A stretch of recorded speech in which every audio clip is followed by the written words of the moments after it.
Let's get to this last segment, which is we got to ask, but you don't got to fucking answer. You can tell us fuck off if you want. But we'll shoot you with some of our best questions yet, man. Everyone's seen the viral photo of you at the McCaffrey wedding. Our intern is getting married, hopefully sometime soon. Do you have any advice for him and him alone on the 5 must-haves at a good wedding?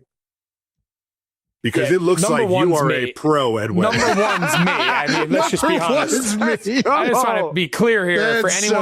For anyone potentially getting married, there's a lot of people saying it. I don't say it, but there's a lot of people saying it. Like, if you want it to be memorable and you want there to be great energy and great camaraderie and fellowship and moments, like, I'm at the top of the list. Send the invite, Trav. Send the invite, Trav. No, listen, there's no, we don't do pity invites. There's no pressure. We don't do pity invites. Listen, you want guys that bring it and have a lot of fun and can dance with grandma or the bride or the bridesmaid or we're very, very, it's like the tight end position. We're very multiple. We're very versatile. A lot of different music. We can go Journey. We can go Rihanna. we can do a lot of different things. We can karaoke if it gets crazy. Had a lot of fun at McCaffrey's wedding, as you saw. As you can see, yeah. A lot of good dudes there. Oh, all time. We had a blast. It was like a reunion. All right, so 5 must-haves at a wedding from the guy's perspective, from the groom's perspective. Yes, guys. Yeah, so music runs the show. So I would say, number 1, don't go too long on the ceremony. There you go. Like, you got to do the ceremony and you got to have your moment and your love, but like, don't. Like, everyone's really excited to get to the cocktail hour. Yep, everyone's excited. Don't lose the energy. Yeah, so let's find the balance between like honoring each other and getting this thing started off the right way, but also realizing why everybody came. So let's not go too long on the ceremony.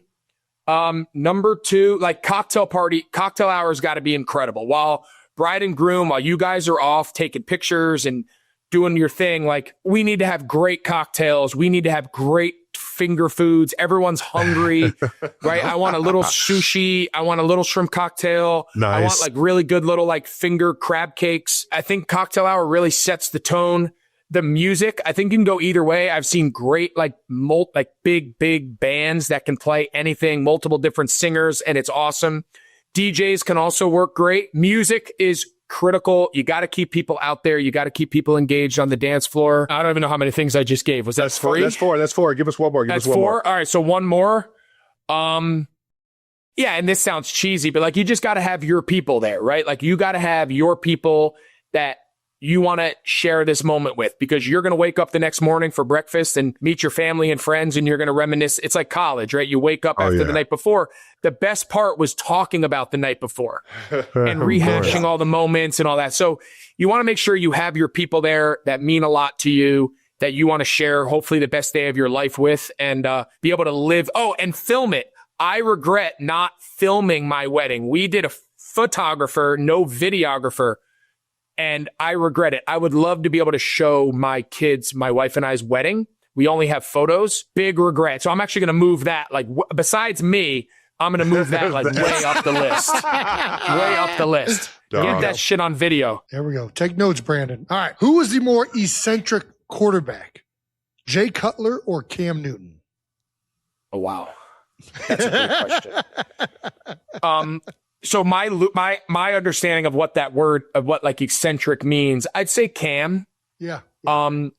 Jay wasn't necessarily eccentric as much as he was just Jay, right? Like, Jay had and the one thing about Jay is he was pretty consistent. Like, you knew what you were going to get. He was a good teammate. He worked hard. He was tough. I always had a great relationship with Jay. Not everyone did. He wasn't for everyone. The personality, there was a little abrasive. Me and Jay always had a great relationship. He was always great to me and my family. We had a lot of good moments together in our short time, the couple years that we played before I got traded. So I have nothing but good things to say about Jay. In a lot of ways, Cam was Cam. I mean, you see it now, right? You turn on First Take and he's got the gear and the hats. He's always had his little flair from the time he got drafted, right? It started with the little, he had like a little, like, I don't know if it was it was like a tail of some sort. Like, he would hang out. What was it? It was a foxtail. Like a rabbit's foot. Foxtail. Foxtail, baby. So you cool guys. Yeah, I can't wear foxtails. I'll tell you what, Trav, you could probably get away. Like, there's very few guys that can wear what Cam wears. I think Trav, to a degree, like, he could pull it off. People would look at me and be like, that guy's a douchebag. I think people would look at Trav no way, and be like, that dude's fucking cool. Like, I want to hang with that guy. So, That's right.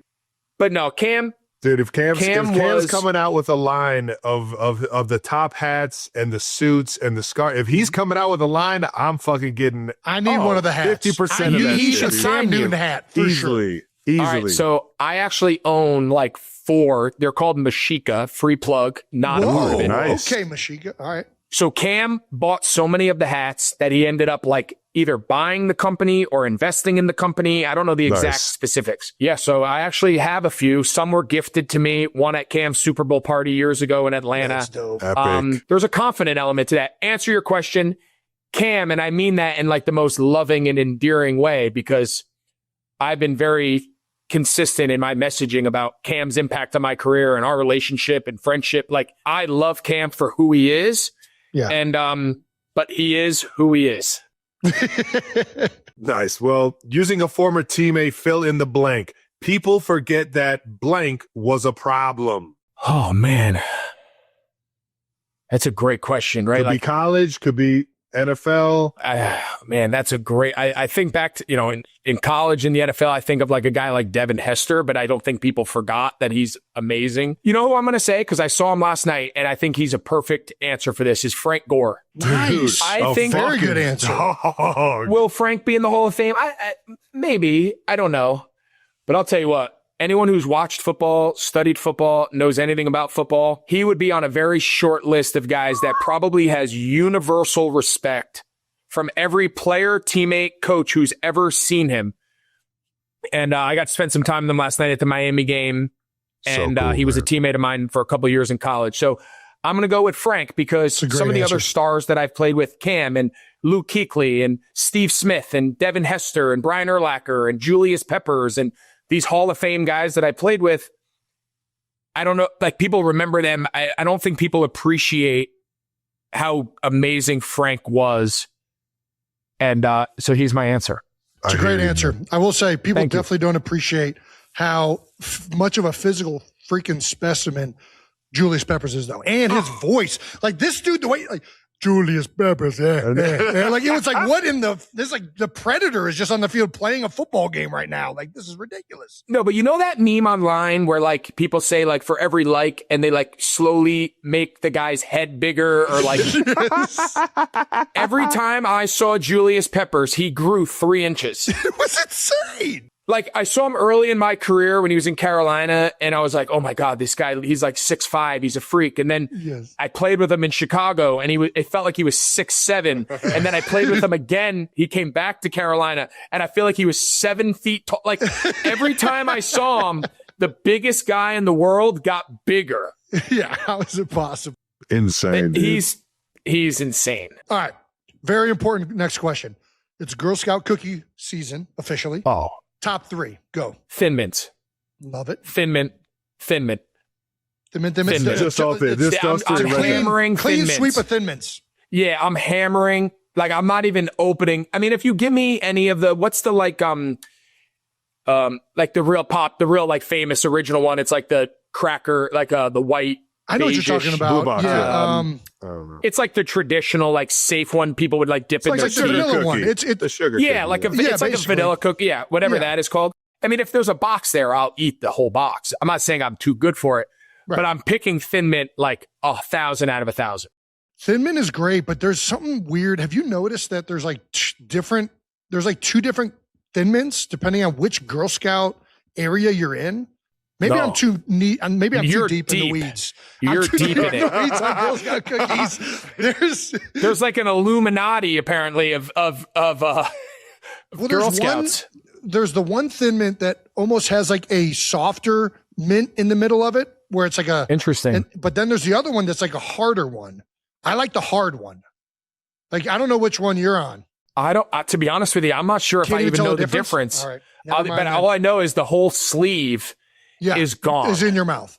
It's gone. Yeah. It's gone. Yeah, we were tagalongs, Thin Mints, and then the what was the coconut one? It was like I don't want what's best for me, but if I don't get it, I'd rather you get it.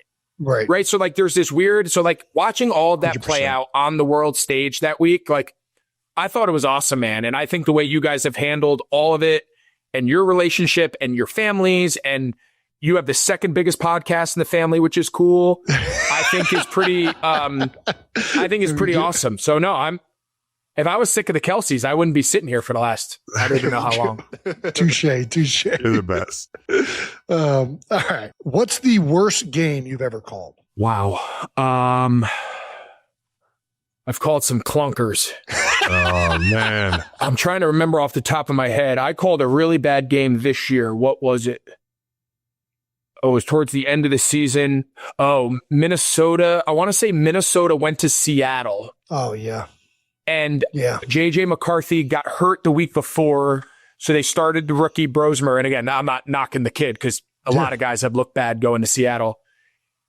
And I can't recall exactly off the top of my head, but I want to say Minnesota had like 50 yards the whole game, maybe less. And by the second quarter, you're looking at my partner, Joe. We're just looking at each other like, I got nothing. I got nothing. I got nothing. What do you do in that situation? How do you weather that and keep the excitement there? You just gotta. The rule of thumb, and I don't think there's any again, by no means am I an expert. I haven't been doing this very long, but I think our rule of thumb is get to halftime.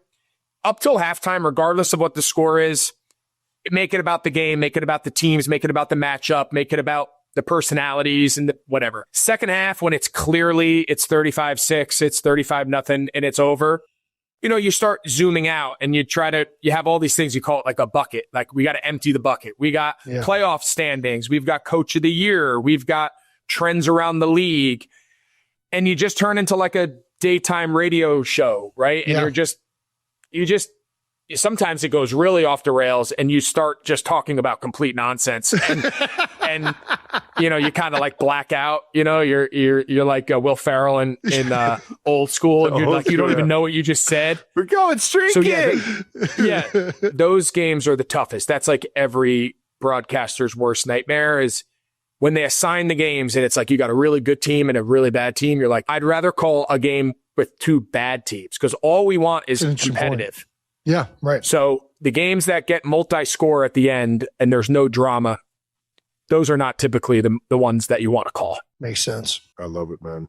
We got tight end you coming up this offseason yet again. It's getting bigger and bigger, man. Last year was one of my favorites. I can't imagine how this thing's going to keep getting bigger, but just in terms of the guys, what new guys do you want to see at tight end you this year? Yeah, good question. I want to see, we were talking about the Rams. We always get Colby Parkinson has had a great year, has made some big time plays. The Carolina made the game winning play against Carolina. Terrence Ferguson's the young rookie. I want to say he's from Oregon. He's super dynamic. He can run. He's downfield guy, kind of runs routes like a receiver. I'd love to see him live and in person.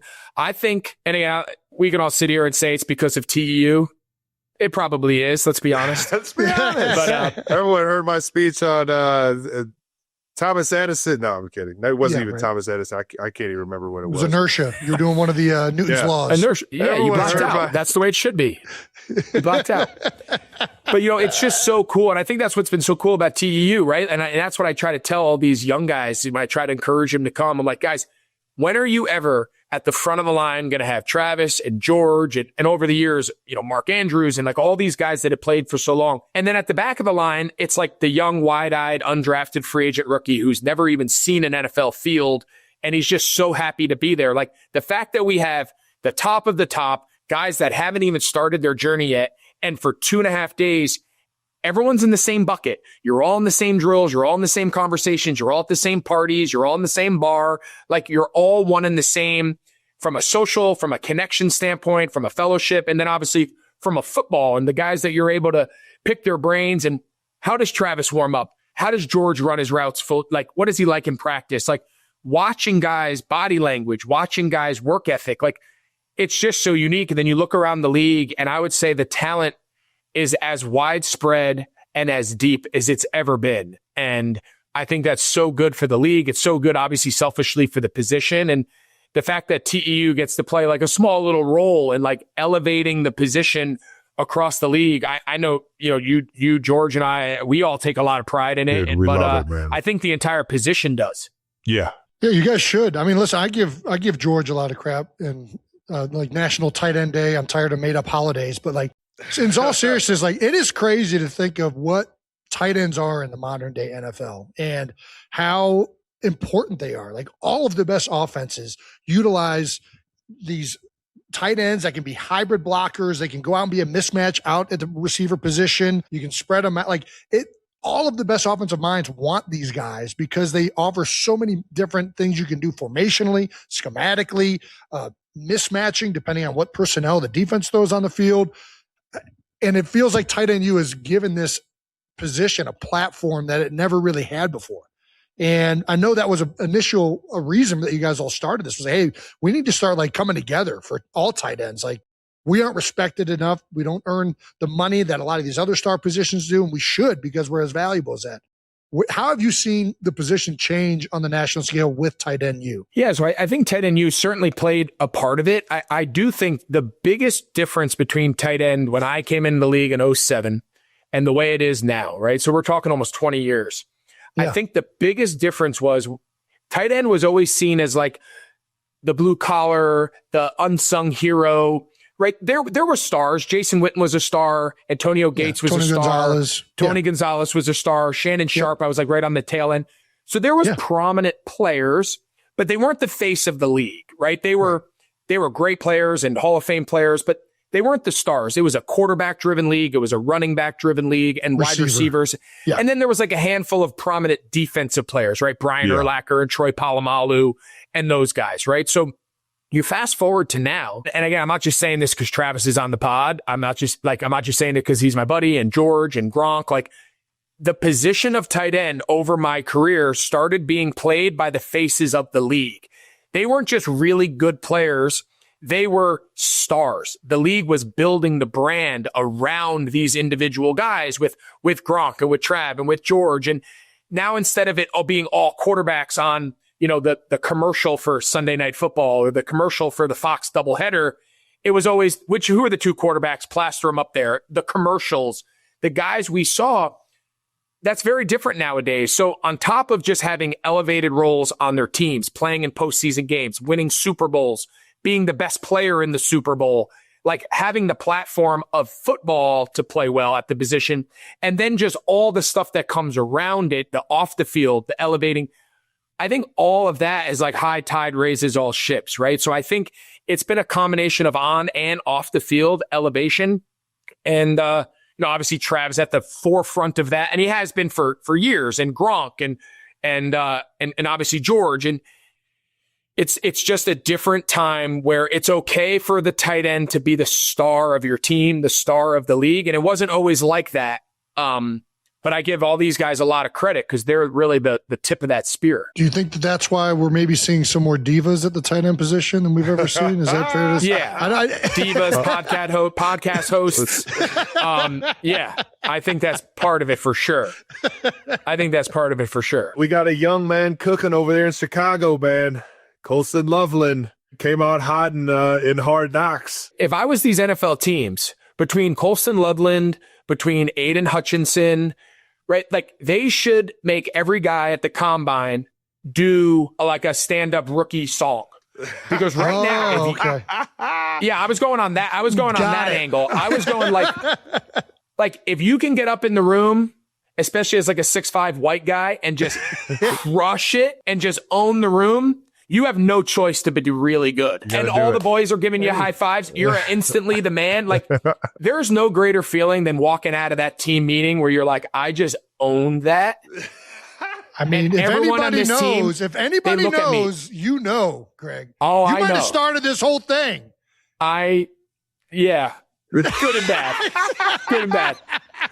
Good and bad. Let's just say my rookie show was better.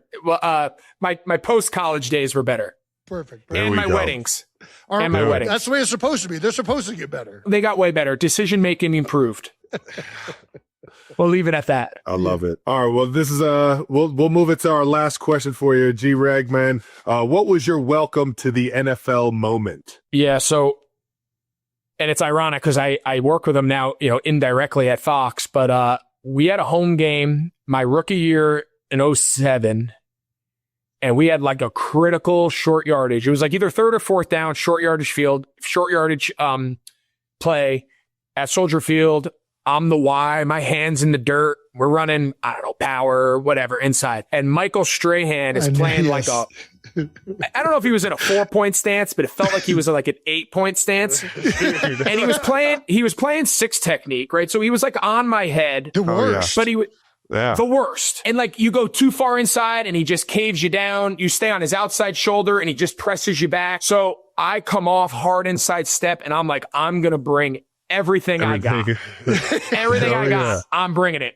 Well, he like 2 gaps me. He locks me out, presses me, head in the hole. No. He takes me into the fullback, into the backside pulling guard. Oh no. And I was like, I ran off the field. Swab the hole. And I'm like, guard, I don't care if you dislocate my elbow. You got to swab this thing, brother. Get me out of this thing. Because, as you got older, like, I don't know about you, like, I mean, I guess both you guys, but like, you're going and you kind of keep that inside arm out. You're like, hey, bro, there's somebody coming. I don't want to get my elbow popped here. I don't need to hyperextend my elbow for 3 yards. Yeah. If I'm going to break my arm, at least let it be downfield. But I'll tell you what, man, I came off the field that day and I was like, all right. Well, that wasn't great. Yeah. That wasn't great. What are we doing as a coach? That's what we're dialing up? That's the dumbest thing ever. Like, what are we doing? You can't give the ball to Johnny. I'm Johnny. You can't put me at the tight end. I'm the tight end. Oh, 2 little Giants references in one game. 3 months ago. Day, man. It's the best, man. Yeah, I'm 21 years old. I'm like 245 pounds if I'm lucky. This is I'm like, guys, dude. I'm going to run as fast as I can down the field and throw it. This is so good. We're going to work into the other stuff. Yeah, no doubt. God damn, that's fucking good. Man. Yeah, it wasn't great. Oh, man. Well, I could definitely say I've been there with you, brother. By no means was that the last time. That's it. It's just the intro of the NFL, baby. We got to arc release this one, Coach. Arc release. Yeah. Coach, that safety, I'm going to kill that guy. I'll go get that second level. This guard kick out Michael. Oh, that crack replace safety, he's mine. And then it's Cam Chancellor, and he just knocks your helmet off. Oh. You're like, this sucks. This sucks. This game is so stupid. Not only is that going to be the game plan, we're going to run that 3 times today. Oh, my God. But hey, dude, that's why they pay us the big bucks, right? Hell yeah, baby. That's the fun of it, man. Dude, it was everything I could have imagined and more, brother. Great. Thank you so much for fucking coming on today, man. Sorry it took so long. Best. Appreciate you being patient. Keep fucking taking the world by storm on the broadcasts. The middle school football, I can't wait to see or hear the bits that you guys do, the mic'd up bits you do on as a coach that you put on your Instagram or your social media, man. I gotta be one of your biggest fans in the world. I love you as a person, who you've been for me in my career. Getting to meet you back at the in Baltimore at the Ed Block Courage Awards, you were everything and more back then. You still are the best guy I know, man. So appreciate you coming on, and I love you, brother. I appreciate you, man. You guys are the best, and a lot of respect for you guys. Everything you've done, everything you guys stand for, having a ton of fun while also being good at what you do, man. It's awesome, and the pleasure was all mine. Thanks for having me. Let's go, baby. Hopefully we get together and have a couple Aperol spritzes this offseason. Oh,